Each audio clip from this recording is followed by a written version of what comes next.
What would you do if the person you built an empire with decided to tear you down in front of the entire world? For Emily Hayes, this wasn't a hypothetical question. She stood backstage listening to her husband, the powerful James Hayes, on the grand stage of their own charity gala. He was supposed to be thanking donors. Instead, he was holding another woman's hand, a woman half his age, and preparing to deliver the ultimate public humiliation.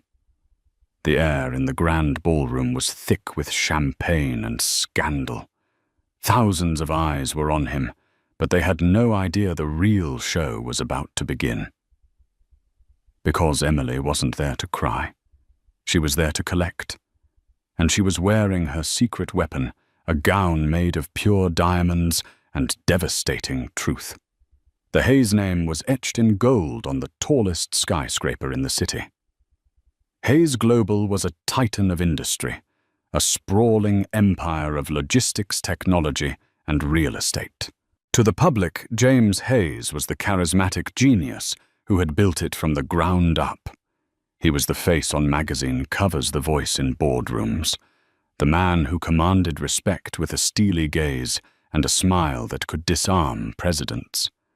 But behind every great man, the old saying goes, is a great woman. In this case, the woman wasn't behind him. She was the very architect of the scaffolding that held his empire aloft.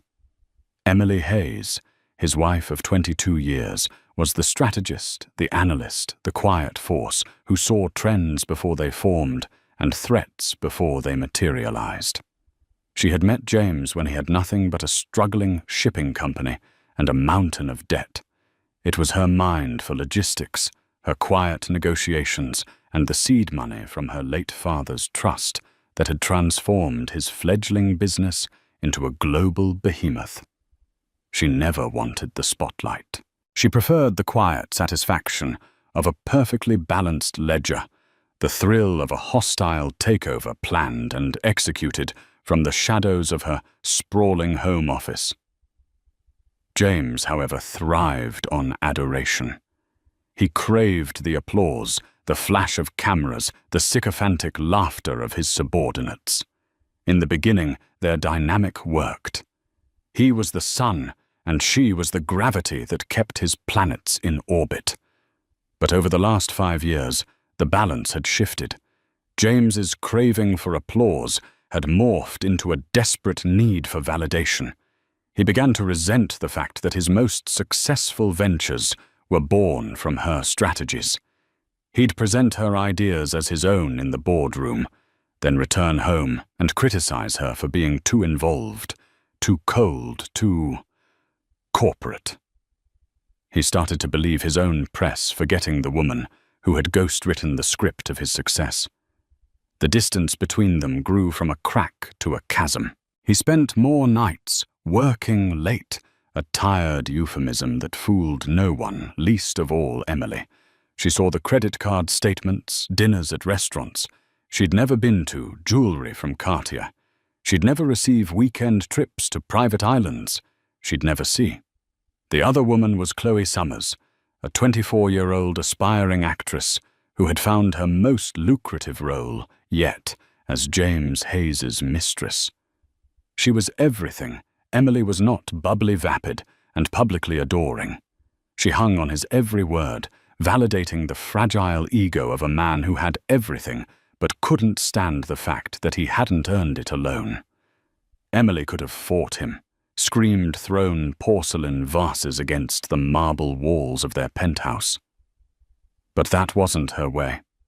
Emotion was a liability in business and in war, and this was rapidly becoming both. Instead, she observed. She documented.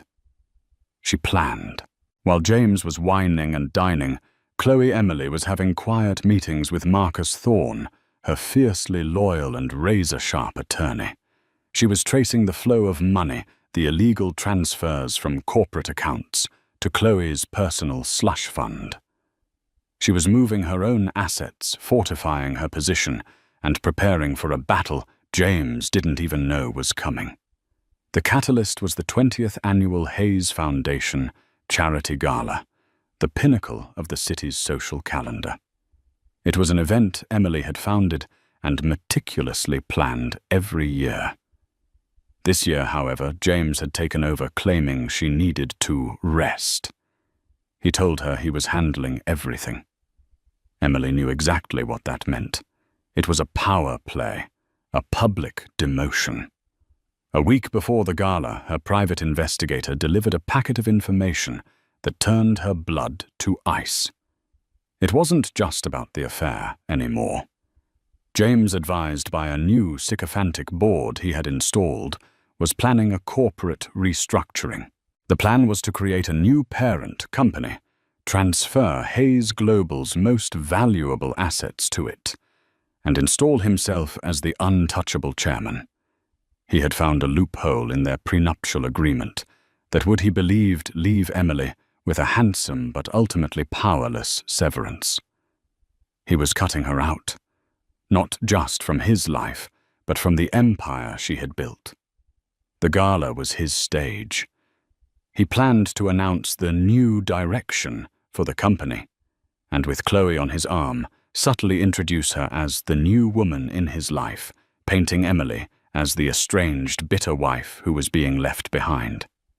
He wanted to humiliate her so thoroughly that she would have no choice but to take his insulting offer and disappear. That evening, as the sun set over the city, casting long shadows from the Hayes Tower, Emily stood in her dressing room. It was a space larger than most apartments, filled with couture gowns and priceless jewelry, all of which felt like props in a life that was no longer her own. Her loyal assistant Isabel was nervously adjusting the train of a simple, elegant navy gown. "Are you sure about this, Emily?" Isabel asked, her voice trembling slightly. "Just letting him go out there. He has her with him." Emily looked at her own reflection in the mirror.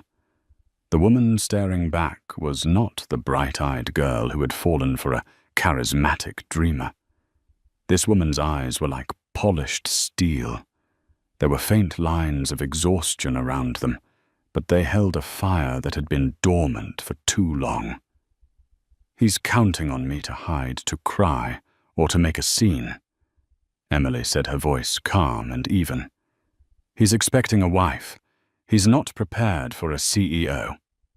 She turned away from the navy dress. "Isabel, not that one. Bring me the Aurora." Isabel's eyes widened. "The Aurora. But that's not... It's a collector's piece. It's a statement." "Exactly," Emily said, a slow, dangerous smile touching her lips for the first time in months. "Every part of tonight is a statement." The Aurora wasn't just a dress. It was a masterpiece designed by the reclusive couturier Serafina, a one-of-a-kind creation commissioned by Emily herself a year prior. The gown was crafted from a liquid silver fabric that seemed to pour over the body, but its true magnificence came from the thousands of ethically sourced diamonds that were hand-stitched into the bodice and cascaded down the skirt. They weren't just any diamonds. They were from the Starfall mine in Botswana, a mine James had tried and failed to acquire 2 years ago. What he never knew was that the holding company that outbid him, Ethelred Holdings, was secretly controlled by Emily through a blind trust her father had left her. The mine and its breathtaking output was hers. The dress was more than an adornment. It was a symbol of her hidden power, a testament to all the secrets she kept. As she slipped into the gown, the cool weight of it felt like armor. Each diamond was a silent victory, a piece of the empire he thought was his, but that she secretly owned. Downstairs, the limousine was waiting. The gala had already begun. James would be on stage soon. And Emily Hayes, dressed in the spoils of a war he didn't know he was losing, was ready to make her entrance. The grand ballroom of the Plaza Hotel was a sea of manufactured elegance. Crystal chandeliers, each the size of a small car, dripped light onto 1,000 of the city's most influential figures. The air hummed with polite conversation, the clinking of champagne flutes, and the subtle cutthroat dance of social maneuvering. At the center of this universe, holding court like a modern-day king, was James Hayes. He was in his element. Dressed in a bespoke Tom Ford tuxedo, he moved through the crowd with an easy confidence that bordered on arrogance.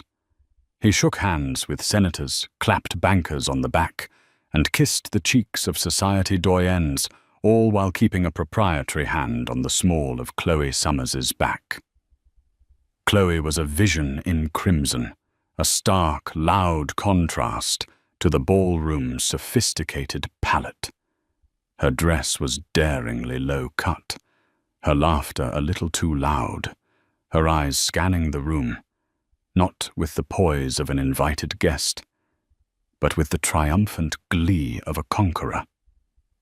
She was a declaration of war, and everyone in the room knew it. Whispers followed them like the train of her gown. "Is that Chloe Summers?" one woman murmured behind her fan to another. "I thought she was just a rumor." "James doesn't do rumors, darling," her companion replied, taking a slow sip of champagne. "He does public statements. And where, pray tell, is Emily?" The question hung in the air at every table. Emily's absence was a gaping hole in the fabric of the evening. She was the heart of this event. Her grace and intelligence had always been its guiding force. Without her, the gala felt hollow, like a beautiful body without a soul. James reveled in her absence. It was part of his plan. He wanted people to wonder, to speculate. He wanted them to see him with the young, vibrant Chloe, and conclude that Emily was at home, a forgotten relic of the past.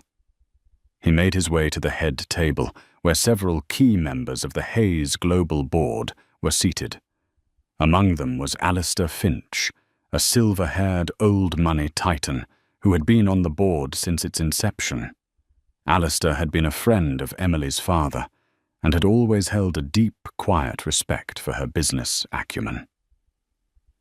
"James," Alistair greeted him, his eyes coolly appraising Chloe. "A wonderful evening, though we are all missing our true hostess." James's smile was tight. Emily wasn't feeling up to it, a bit under the weather. "But she sends her best." He gestured grandly to Chloe. "Alistair, I'd like you to meet Chloe Summers. Chloe is a very dear friend. She's been a great source of inspiration for me lately." Chloe offered a simpering smile. "Such a pleasure, Mr. Finch. I've heard so much about you. James says you're an absolute legend." Alistair's expression remained unchanged. He gave Chloe a nod so brief it was almost an insult. "Miss Summers," he said, then turned his attention back to his plate, a clear and deliberate dismissal. The snub was not lost on James. His jaw clenched. Alistair was a relic of the old guard, loyal to Emily. He would be the first to go after the restructuring. The orchestra began its final flourish before the speeches. James's assistant, a nervous young man named Peterson, scurried to his side. "Sir, it's time. We're ready for you on stage." "Excellent," James said, draining his champagne glass. He turned to Chloe, his voice dropping to a conspiratorial whisper. "This is it. Get ready for your debut, my dear. After tonight, everyone will know who you are." Chloe's eyes glittered with excitement. This was everything she had ever dreamed of. The money, the status, the public adoration, it was all finally hers. She squeezed James's hand, her painted nails digging slightly into his skin.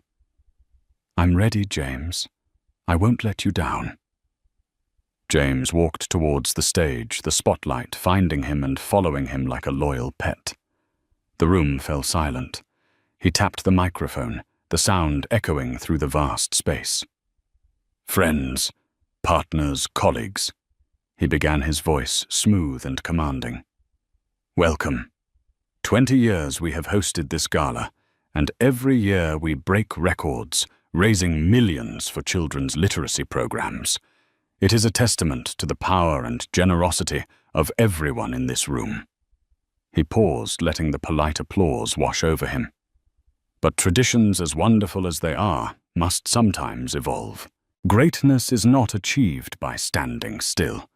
It is achieved by embracing the future, by having the courage to shed the old and welcome the new. A nervous energy rippled through the audience. This was not the standard feel-good charity speech. This felt different. It felt personal. Alistair Finch leaned forward, his brow furrowed in suspicion. James's eyes scanned the room, a predator searching for his prey. But Emily was nowhere to be seen. Perfect. He had the stage all to himself. "Hayes Global is on the cusp of a new era," he continued, his voice rising with theatrical passion. "An era of bold new leadership, of fresh ideas, of vitality. We are restructuring, streamlining, and positioning ourselves to dominate the next century. And this new direction for the company is mirrored in my own life." He took a deep breath, preparing for the kill shot. "For too long I have been held back by, let's call it, a difference in vision, a reluctance to embrace the future. But no more." He turned his gaze towards the head table, directly at Chloe. A second spotlight, perfectly timed, illuminated her. Gasps rippled through the ballroom. "I have found a new inspiration, a muse," James declared, his voice ringing with false emotion. "Someone who shares my vision for the future, who embodies the youth energy and passion that will drive us forward. Ladies and gentlemen, please join me in welcoming the future. Chloe Summers." He extended his hand, and Chloe, beaming under the spotlight, practically floated towards the stage, her red dress a slash of scarlet against the dark backdrop. The room was in a state of stunned, horrified silence. This was beyond an affair. It was a public execution. He was divorcing his wife on a charity gala stage in front of everyone who mattered. James took Chloe's hand and held it high as if they had just won a championship. "Together," he announced, "we will be unstoppable." He leaned in to kiss her, a calculated act of dominance for the cameras that were now flashing manically. But just as his lips were about to touch hers, a collective gasp louder and more profound than any before swept through the ballroom. It started at the back of the room and rolled forward like a wave. The grand entrance doors had swung open, and framed in the doorway, standing in a pool of ethereal light, was a figure that made every other person in the room fade to black and white. It was Emily. The silence in the plaza's grand ballroom was no longer polite. It was a heavy, suffocating thing, a physical presence that pressed in on everyone. James and Chloe stood frozen on the stage, their triumphant pose now looking awkward and grotesque. All the energy, all the focus that James had so carefully curated for himself had been stolen in an instant. Emily didn't walk. She progressed. She moved with the unhurried, deliberate grace of a queen entering her court. The gown, the aurora, was alive. It caught the light from the chandeliers and shattered it into a million tiny, brilliant pieces, creating a shimmering aura around her. With every step, the diamonds whispered against the silver fabric, a sound more commanding than any shout. The crowd parted for her, as if by instinct. People who had been whispering about her moments before now stood in mute awe. She was not the downtrodden, humiliated wife they had imagined. She was a celestial event, a force of nature that had just swept into the room. James's face went through a rapid series of transformations. First, utter shock. He had been so certain she wouldn't come. Then confusion. The dress. He had never seen it before. It was magnificent, impossibly so. Where had it come from? And finally, a surge of pure, unadulterated fury. She was upstaging him, at his moment. She was ruining his perfectly orchestrated triumph. Chloe, on the other hand, just looked small. Her bright red dress suddenly seemed cheap and garish next to the otherworldly brilliance of Emily's gown. Her confident smile had evaporated, replaced by a look of bewildered panic. She looked at James for guidance, but his eyes were locked on his wife, his jaw set like granite. Emily's gaze swept over the crowd, coolly acknowledging a few familiar faces with the barest hint of a nod. Her expression was serene, unreadable. She wasn't looking at James. Not yet. She was taking possession of the room, reminding every single person present who the true master of this universe was. Her silent procession towards the stage was the most powerful speech the room had ever witnessed. As she reached the foot of the stage, she finally lifted her eyes to meet James's. There was no pain in her gaze, no anger. There was something far more terrifying pity. "James," she said. Her voice was not loud, but it was amplified by the microphone he had left on, and it carried to every corner of the silent hall. It was calm, clear, and laced with an authority he hadn't heard in years. "You seem to have gotten ahead of yourself. The main announcements for the evening haven't been made yet." James found his voice sputtering with rage. "Emily, what is the meaning of this?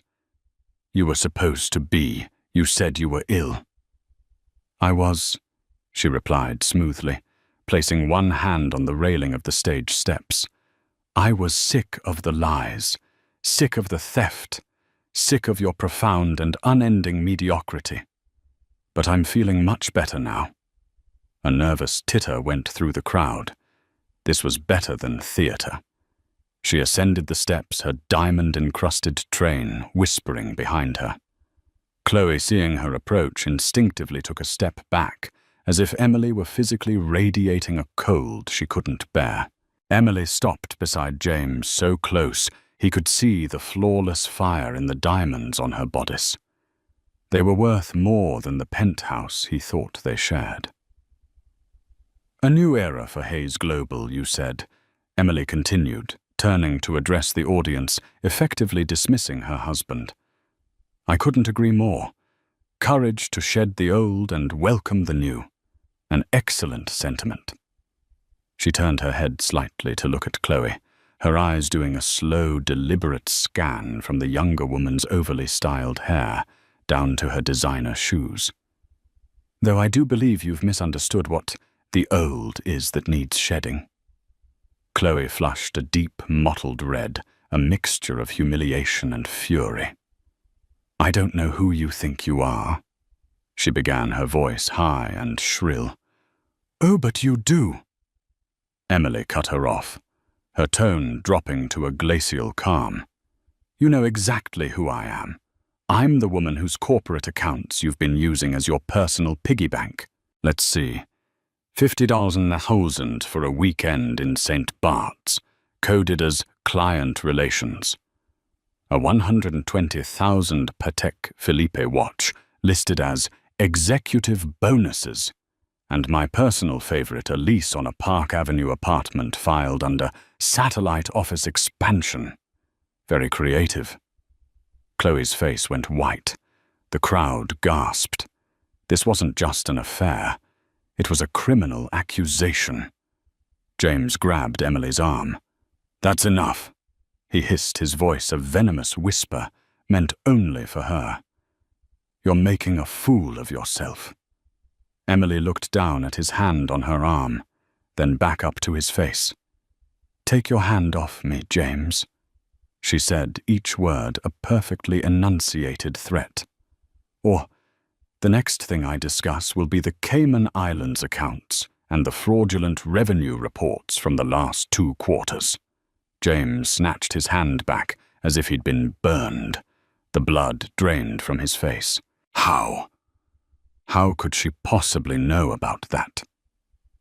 He had buried that so deep used shell corporations, so complex.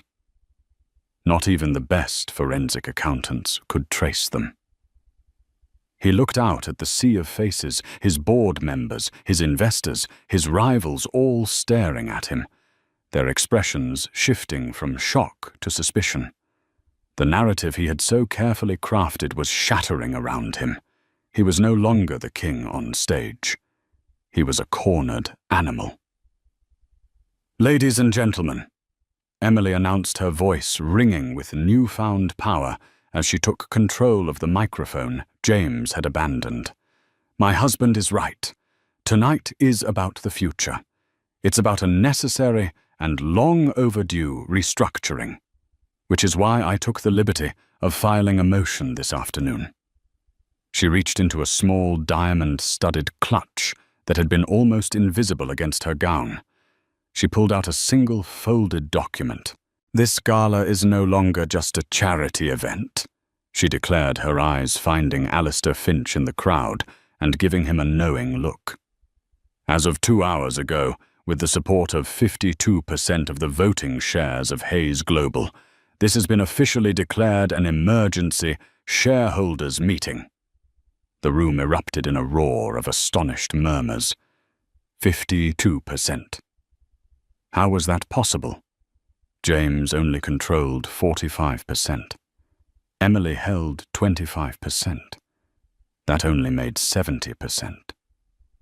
Who held the other 30%? James had always assumed they were scattered among passive institutional investors. Emily smiled, a true, brilliant smile that lit up her face. "James, you always were so careless with the details. You forgot about Ethelred Holdings, the firm that bought up that 30% block over the last 5 years. You even tried to buy them out once, remember? You dismissed their leadership as provincial and unsophisticated." She paused for dramatic effect. "It's a pity you never asked who was on their board of directors." "I am the chairwoman." James stared at her, his mind reeling desperately, trying to process the information. Ethelred, the mining company, the one that outbid him. It was her. It had been her all along. The quiet dinners, the charity trips she took without him, it was all a lie. She hadn't been retreating. She had been building a second empire right under his nose. The humiliation he had planned for her was a child's prank compared to the strategic demolition she was now executing upon him. He stood on the stage, stripped bare, in front of the entire world, not by a scorned wife, but by a superior business opponent who had just checkmated him in the most public way imaginable. "So yes," Emily said, her voice cool and decisive. "Let's talk about shedding the old. Let's talk about the future of Hayes Global." Her gaze swept past James and Chloe, dismissing them as irrelevant. She was speaking to her board, her investors, her company. "The first order of business, a vote of no confidence in our current CEO, Mr. James Hayes."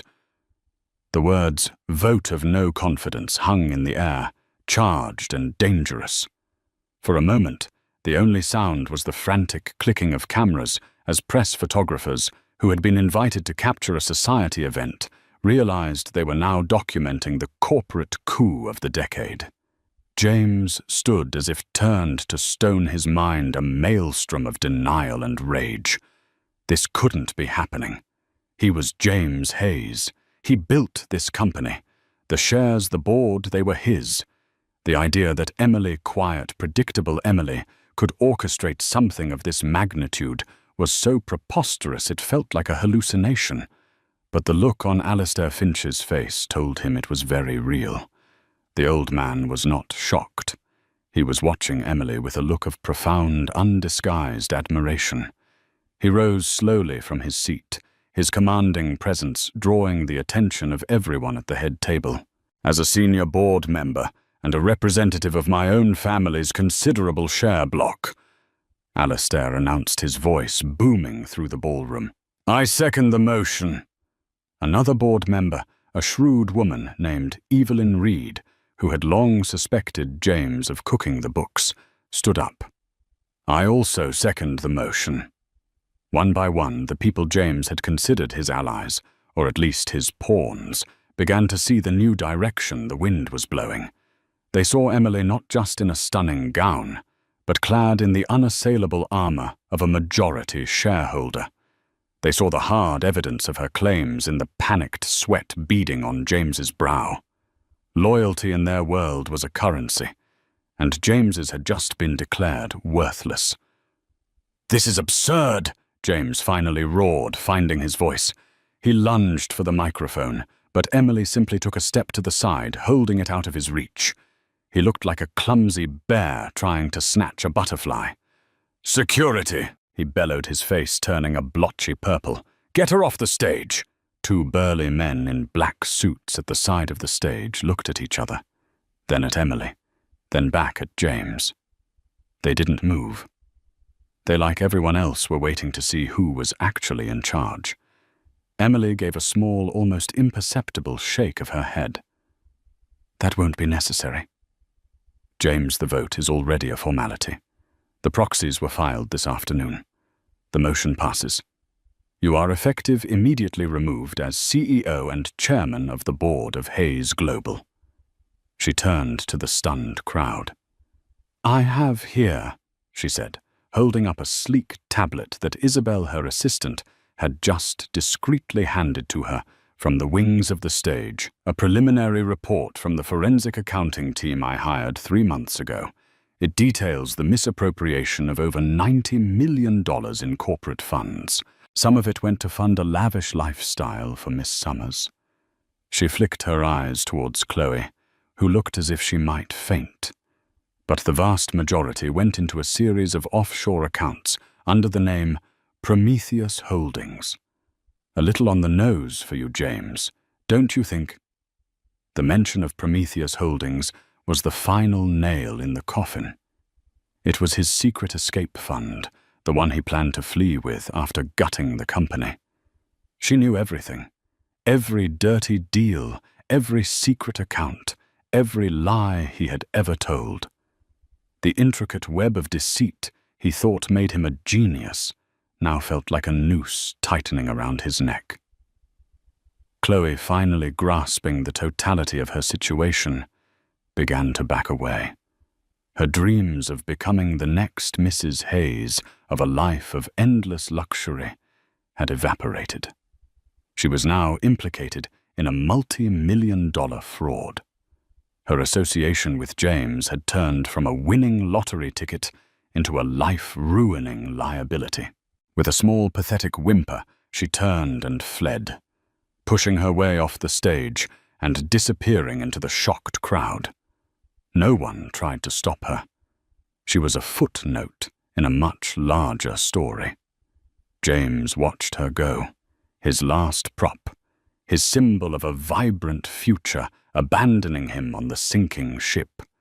He was alone, exposed under the harsh glare of the spotlights that he had once so desperately craved. He turned back to Emily, his rage replaced by a creeping, desperate dread. Emily, please, he whispered, the sound pathetic even to his own ears. We can talk about this. In private. Don't do this.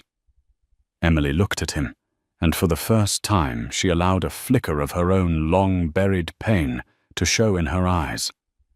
In private, you wanted this to be public, James. You wanted to destroy me in front of all these people. You chose the stage. The only thing you miscalculated was who was directing the play. She turned back to the audience, her composure absolute once more. The board will convene tomorrow morning at 8 a.m. to formally appoint an interim CEO while we conduct a full audit and cooperate with the relevant authorities. A press release is being sent out as we speak. She paused, letting the finality of her words settle. Thank you all for coming tonight. Please enjoy the rest of your evening. And do be generous. The Children's Literacy Foundation is a cause I still believe in, even if its former patron is a fraud and a thief. With that, she turned and walked not off the stage, but towards the back where a new set of doors led to a private reception area she had prepared. Alistair Finch and the other loyal board members immediately began to move, following her. The power in the room had shifted, coalescing around a new center of gravity. James was left alone on the brightly lit stage. The whispers from the crowd were now a roaring torrent of judgment. The cameras flashed, capturing his utter and complete ruin. The man who had entered the ballroom a king was now just a common criminal. A fool who had handed his executioner the axe and pointed to his own neck. He sank to his knees on the stage, the great James Hayes, finally understanding that the empire was never truly his. He had only been its caretaker, and the Queen had just come home. The private lounge behind the stage was an oasis of calm amidst the storm raging in the ballroom. Here the decor was muted, the lighting soft. A bottle of vintage champagne sat chilling in a silver bucket, and a tray of untouched hors d'oeuvres rested on a mahogany table. This room had been prepared for a victory celebration. Emily had left nothing to chance. Alistair Finch entered first, followed by Evelyn Reed and two other board members who had sided with her. They were all buzzing with a mixture of adrenaline and awe. "Emily, that was a masterpiece," Alistair said, breaking the silence. "Sun Tzu would have been taking notes." Evelyn Reed shook her head in disbelief. "Ethelred Holdings, all this time. You absolute genius." Emily allowed herself a small, weary smile. She walked over to the floor-to-ceiling window, which offered a breathtaking view of the city skyline dominated by the Hayes Tower. "He became complacent," she said, her voice quiet. "He confused my silence for submission. It's a common mistake arrogant men make." Isabel Rossi, her loyal assistant, came in and gently draped a cashmere shawl over Emily's shoulders, covering the brilliant diamonds. "The press is in a frenzy," Isabel reported. "They're calling it the gala coup. Chloe Summers was seen getting into a taxi sobbing. And James, he's still out there. Security is trying to escort him out a side door, but he's refusing to move." Emily nodded. "Let him have his moment of public grief. He orchestrated it, after all." She turned from the window to face her allies. "Alistair, Evelyn, thank you. Your support was crucial." "Support, my dear. You held all the cards," Alistair chuckled. "We just had the good sense to bet on the winning hand. The interim CEO. I assume you have someone in mind." Emily looked at him, her expression serious. "I do. Me." There was a beat of silence, and then Alistair broke into a broad smile. "Of course. There is no one else who could possibly right this ship. The board will approve it unanimously." "Good," Emily said. "My first order of business will be transparency. We release everything. We show the shareholders and the public exactly how deep James's rot went. We take the hit, we clean house, and we rebuild on a foundation of integrity. Hayes Global was my life's work. I will not let his corruption be its legacy." Just then the door to the lounge creaked open. It was Marcus Thorne, Emily's lawyer. He was a tall, imposing man, with a mind like a steel trap. He held a leather briefcase in his hand. "It's done." Marcus said, his voice grim but satisfied. "I've spoken with the DA's office. They've been monitoring the situation based on the whistleblower report we filed last week. They have enough to issue a warrant. They're on their way to pick up Mr. Hayes now." The finality of it all settled in the room. This wasn't just a corporate ousting. It was a criminal matter. James wouldn't just lose his company. He would lose his freedom. Emily felt a pang, not of pity, but of a strange, hollow sadness for the man he once was, for the partnership they once had. It was a phantom limb, an ache from something long since amputated. She quickly pushed the feeling aside. Sentimentality was a luxury she couldn't afford. "And the other matter?" she asked Marcus. He opened his briefcase and pulled out a slim manila folder. He slid it across the table to her. "Ready to be served. All we need is his signature or his refusal to sign." Inside the folder were divorce papers. Emily took the folder. "I'll deliver it myself," she said. Alistair looked concerned. "Emily, are you sure you don't need to face him again?" "Yes, I do," she replied, her voice firm. "This was never just about the company. This was about my life. I need to close this chapter myself, not with lawyers or proxies, but face to face." She straightened her shoulders, the cashmere shawl doing little to hide the steely resolve in her posture. "Marcus, please wait for me by the west exit. Isabel, stay with our guests. I won't be long." She walked out of the lounge, the divorce papers held firmly in her hand. She moved back towards the now chaotic stage area. The crowd was dispersing, buzzing with the news. She saw the flashing red and blue lights of police cars through the main doors of the hotel. She found James in a small anteroom off the main stage, the place where he had been waiting for his grand entrance earlier in the evening. He was slumped in a velvet armchair, his tuxedo disheveled, his face pale and slack. The roaring lion she had just dethroned now looked like a broken, pathetic old man. 2 hotel security guards stood awkwardly by the door. He looked up as she entered, and his eyes, once so full of fire and arrogance, were now hollowed out by despair. "You," he croaked, his voice raspy. "Me," she confirmed, her tone devoid of emotion. She walked over and placed the folder on the small table beside him. "The lawyers call this irreconcilable differences. I call it grand larceny and felony fraud. I expect your full cooperation. Given your impending legal troubles, a messy divorce will be the least of your concerns." He stared at the folder as if it were a venomous snake. "Everything," he whispered. "You're taking everything." Emily looked at him, truly looked at him for the last time. "You seem to be under a misapprehension, James. I'm not taking anything from you. I am simply taking back what was always mine. The company was built on my strategies and my father's money. This building, the penthouse, the jet, they are all assets of a corporation you no longer control.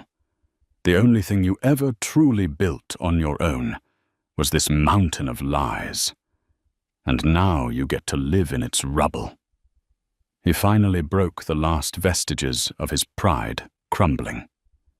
Sobs racked his body, pathetic, gasping sounds. "Why, Emily? After all these years, why couldn't you just let me have this? Why did you have to destroy me?" Her expression hardened. "Destroy you, James. You were a parasite killing its host. I didn't destroy you.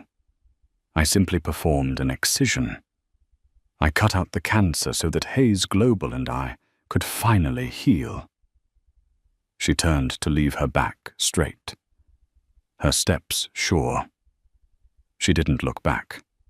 As she walked away, she heard the firm official voices of police detectives entering the room. The chapter was closed. The days that followed the gala coup were a whirlwind of controlled chaos orchestrated with precision by Emily. While the media feasted on the salacious details of James's downfall, his perp walk out of the Plaza Chloe Summers' tearful and legally useless press conference, disavowing all knowledge of his crimes. The sordid details of his spending, Emily was already deep in the work of rebuilding. She was unanimously confirmed as the new CEO of Hayes Global. Her first act was to hold an all-hands meeting broadcast to every employee worldwide. Standing not on a stage but on the floor of the main trading room in the Hayes Tower, she was direct and unflinching. She laid out the scale of James's fraud, acknowledging the damage it had done to their reputation and their finances. She didn't make excuses. She made promises.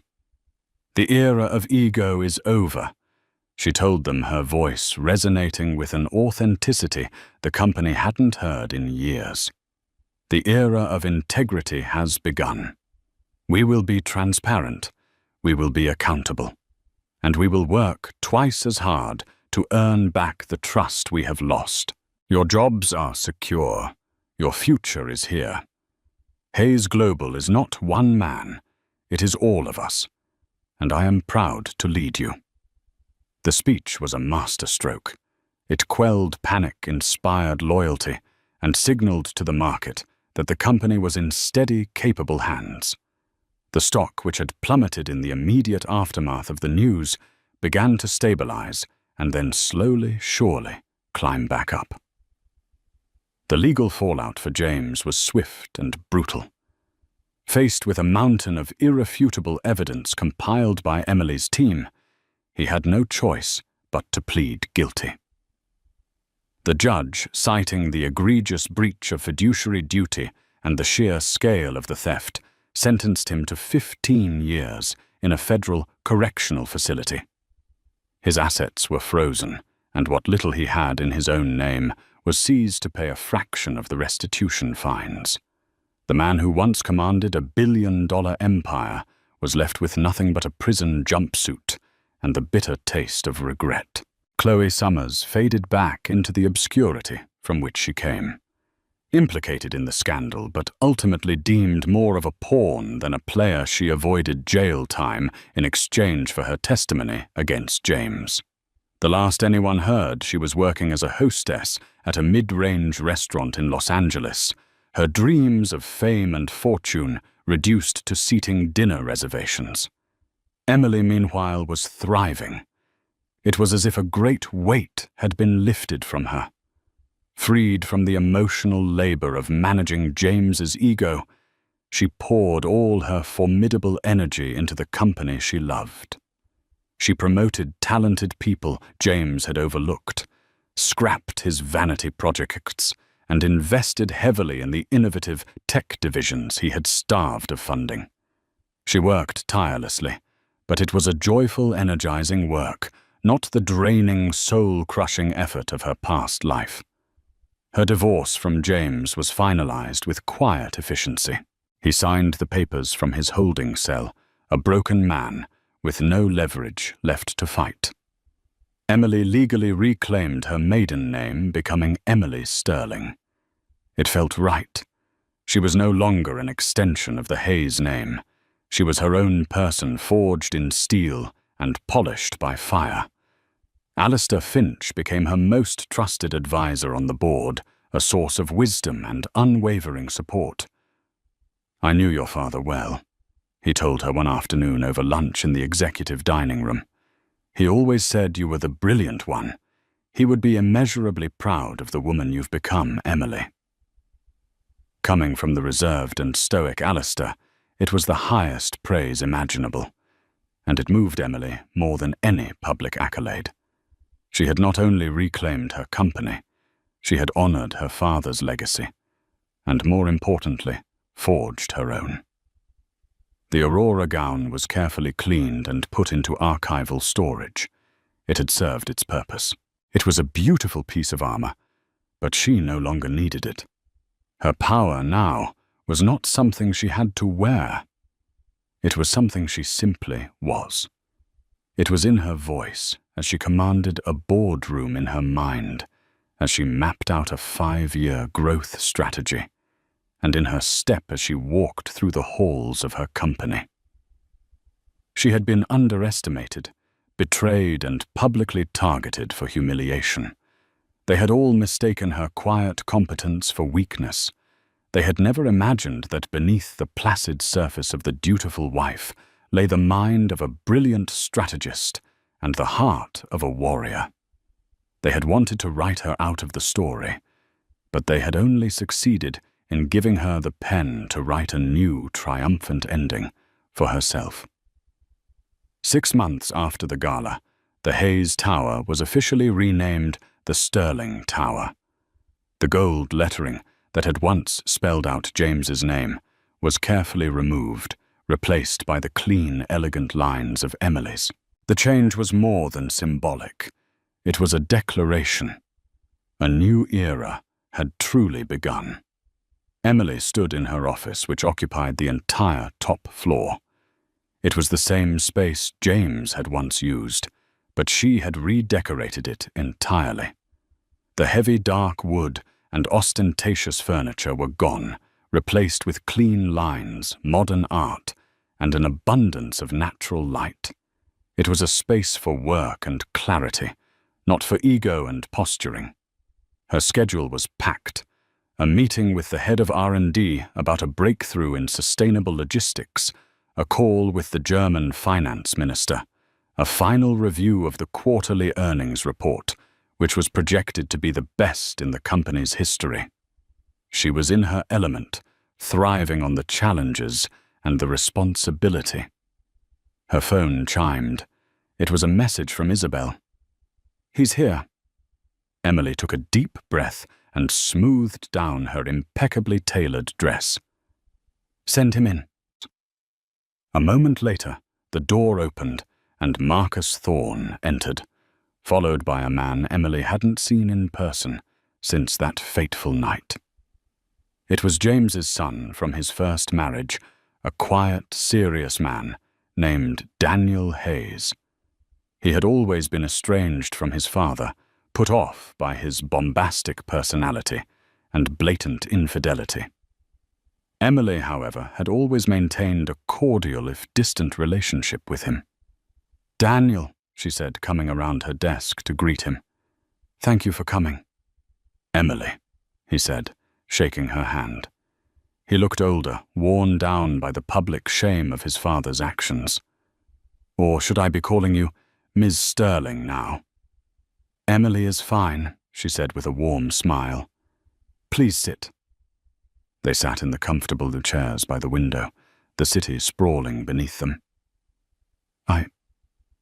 I just wanted to come here and say it in person."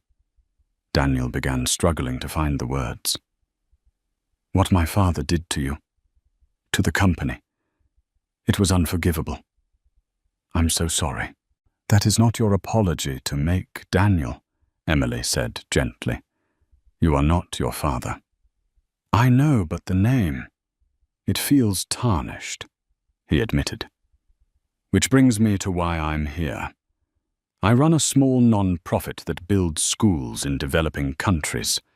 It's my life's work. I never took a dime from my father. I wanted to build something on my own. But with his name now associated with, well, everything, fundraising has become impossible.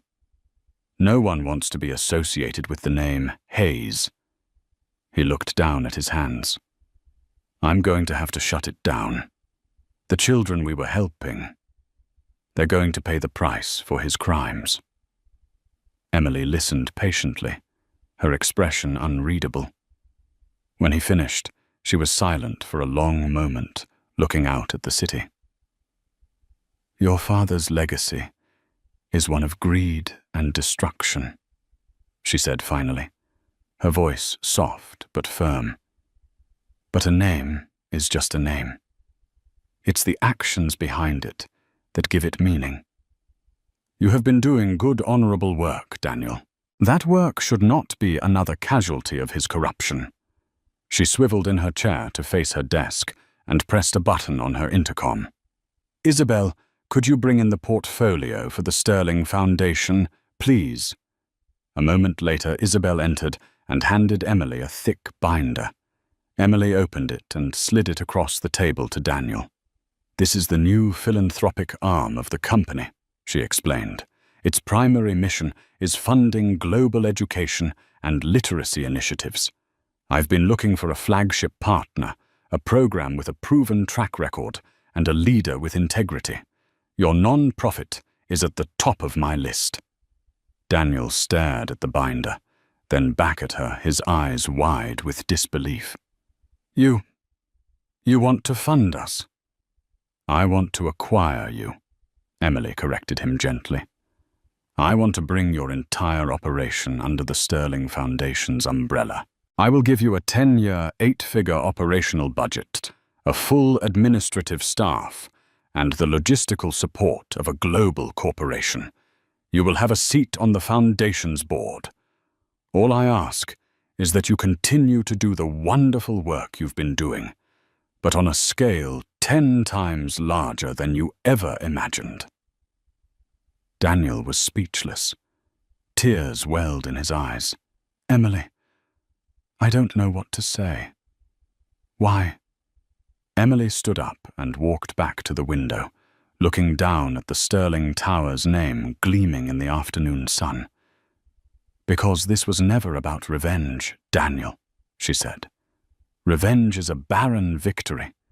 This was about justice. It was about taking something that had been corrupted and making it clean again. It's about building a better legacy. Your father tried to burn everything to the ground for his own selfish gain. We are going to use the ashes to build something that will last for generations. She turned back to him, a genuine, peaceful smile on her face. So what do you say, Daniel? Are you ready to help me build the future?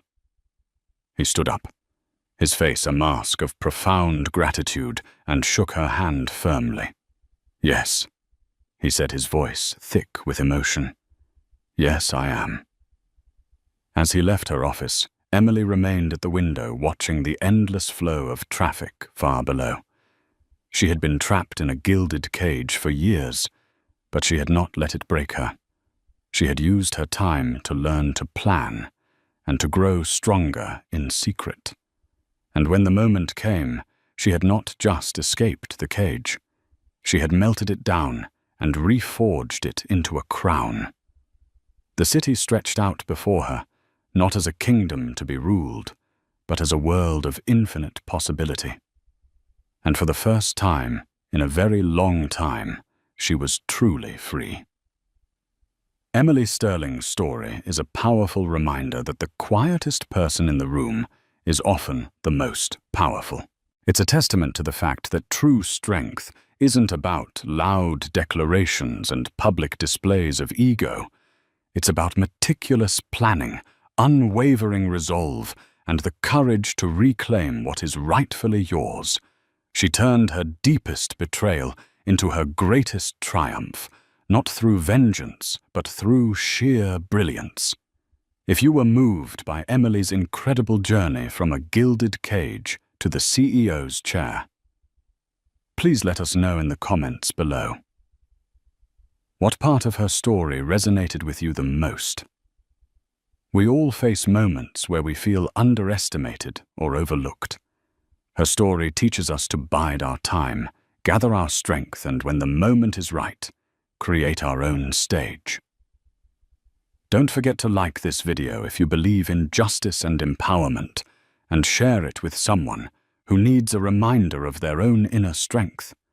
And most importantly, subscribe to our channel for more unforgettable stories of resilience, strategy, and ultimate victory. Click that bell icon so you never miss a single moment of inspiration. Thank you for watching.